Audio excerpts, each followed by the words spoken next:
গণ অধিকার পরিষদের নুরুল হক নূরের কিছু উপদেশ দিবা চাচ্ছি বিনা পয়সায়।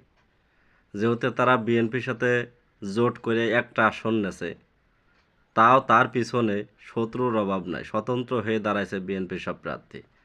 বাঁচার উপায় নাই, সে কোনোভাবে সংসদে যাইতে পারবে না।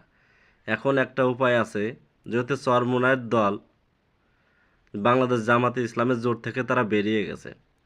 এখন এই জোটে যে কয়টা আসন বাকি আছে তার ভিতর থেকে ২০-২৫টা আসন ভিপি নূরকে দেয়া যাইতে পারে যদি ভিপি নূর এই জামাত ইসলামের সাথে যোগ দেয়।